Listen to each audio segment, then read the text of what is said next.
Day one থেকে আমরা দেখেছি স্টুডেন্টদের মধ্যে থেকে এক ধরনের আওয়াজ এসছে, তারা পুরনো সিস্টেমটাকে বাতিল করতে চায়।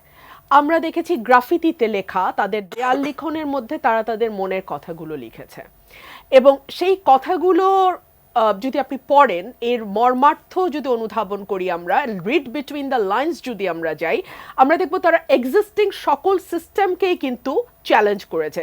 এবং যেই রাজনীতিটা আসলে গত 50 বছর ধরে বাংলাদেশকে চালিত করেছে, যে রাজনীতিটা বাংলাদেশে গত 50 বছর ধরে ছিল, সেই রাজনীতি ভালো হোক মন্দ হোক হোয়াট এভার ইট ইজ, তারা এটার আমূল একটা পরিবর্তন চেয়েছে।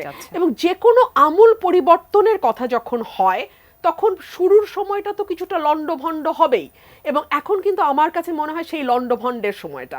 ফর এক্সাম্পল, বড় যেই এক্সিস্টিং রাজনৈতিক দল, তারা কিন্তু একটি দ্রুত নির্বাচন চাইছে, এবং তারা চাইছে যে নির্বাচনের জন্য একদম এসেনশিয়াল যে সংস্কার, ফর এক্সাম্পল ইসি, ভোটার তালিকা, বিচার বিভাগ, টু সাম এক্সটেন্ট, নির্বাচন কমিশন গঠন করা নতুন, যেটা হলো কিছুদিন আগে, এইরকম একেবারে, এবং প্রশাসন, last but not the least, এই জায়গাগুলোতে একটা মোটা দাগের সংস্কার করে দ্রুত একটি নির্বাচনের দিকে যাওয়া।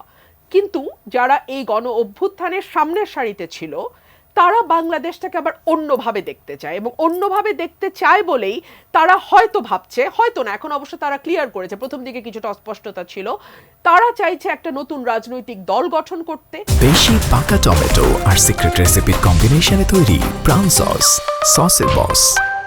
এবং সেই নতুন রাজনৈতিক দলটা আসলে চাইলেই তো গঠিত হয়ে যাবে না, এটার জন্য একটা সময়ের ব্যাপার আছে। সো তারা হয়তো চাইছে কিছুটা সময়ে ক্ষেপণও করতে, এই বিতর্কগুলো আসুক এর মধ্যে দিয়ে নানান তাত্ত্বিক আলোচনার মধ্যে বাংলাদেশ যাক, এবং সেখান থেকে এক ধরনের সময়ও পাওয়া গেল, এবং এক ধরনের ঐক্যমতের জায়গা যদি তৈরি হয়, সেটাও তৈরি করা গেল। দেখুন, এই ডিসেম্বরের শেষে কিন্তু 6টি কমিশনকে তার রিপোর্ট দেওয়ার কথা, এবং এই 6টি কমিশনের পর জাতীয় ঐক্যমত্য কমিশন আলাদাভাবে ডক্টর ইউনূসের নেতৃত্বে হবে, এবং সেই কমিশন আসলে মোটা দাগে যেই বিষয়গুলোতে একমত হয়েছে সেই বিষয়গুলো সংস্কার করবে। দেখুন, ডক্টর ইউনূসের কথার সঙ্গে কিন্তু স্টুডেন্টদের কথার যে সবসময় মিলে যাচ্ছে তেমনটিও না। ডক্টর ইউনূস বলছে মানুষ চাইলে সংস্কার করব, মানুষ না চাইলে সংস্কার করব না, কিন্তু স্টুডেন্টরা চাইছে না, আগে সংস্কার হবে, সংস্কার শেষ হবে। যারা গণ অভ্যুত্থানে ছিল এবং যারা বিপ্লব বলছে এখন, যারা সামনের সারিতে থেকে এই ধরনের মানবতা বিরোধী অপরাধের সঙ্গে প্রত্যক্ষ বা পরোক্ষভাবে যুক্ত ছিল, তাদের বিচার কমপ্লিট হবে, তারপরে নির্বাচন। দেশের পলিসি মেকার যারা হবে, রাষ্ট্র গঠন যারা করবে, রাষ্ট্র মেরামত যারা করবে, মানুষের ভবিষ্যৎ যারা নির্ধারণ করবে, তাদের মধ্যে আমরা মেধাবীদের ভাবতে পারি না।